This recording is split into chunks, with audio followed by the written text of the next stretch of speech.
Meg worst fight ever with Lady Louise as shining like her gran at Philip Memorial wears Sussex away.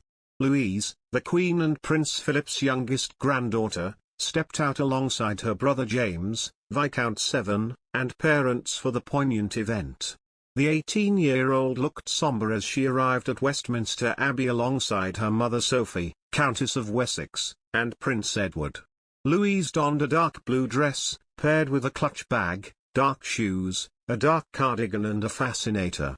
Her arrival sparked a frenzy among royal fans, with one @else_Barneveld4, writing, "Wowww Lady Louise, what a beauty she is." Another, @CumbriOlderal, added, "Lady Louise is stunning." And royal watcher @MtKphillips said, "Lady Louise is a young lady now as well, bless her." During the service, she sat next to her mother Sophie, Countess of Wessex, and was spotted listening intently to the prayers and words of thanks dedicated to the prince. The Duke of Edinburgh died aged 99 on April 9 last year. The teenager was among the 30 people allowed to attend the socially distended funeral service at St. George's Chapel, during the third national lockdown. Moreover, Louise spoke lovingly about the Duke during the BBC special Prince Philip, the royal family remembers. During the programme, which marked the young royal's first ever interview, Louise recalled her shared love with Philip for carriage driving. She said, "The Duke of Edinburgh has been so involved in my driving, which has been so lovely, although slightly scary because he invented the sport pretty much. It's incredible to have learned first-hand from him." The teenager also described how the Duke's eyes would light up whenever they were discussing how her competitions had gone. In other news, lawyer says she has been cleared by a regulator after suggesting Meghan Markle should have honoured her mother in picking her daughter's name, writing, "Don't black names matter?" In 2021, Joanna Tock replied to a post by journalist Julie Burchill, who suggested on Twitter that the Sussexes should have called their second child Georgina Floydina.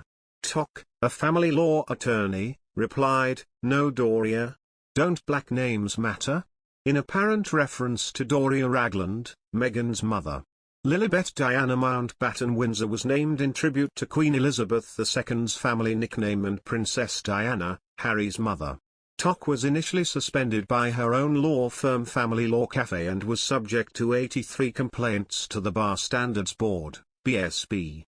However, she was subsequently reinstated by her company and has now said the BSB also dismissed the allegations against her. Tock said in a statement seen by Newsweek, "My tweets were misinterpreted, perhaps deliberately by some, and I was publicly vilified with threats made about me and my family. The furor was whipped up by those who should have known better in my view. The Family Law Bar Association and the Bar Council put out rash comments without speaking with me to see what my side of events was.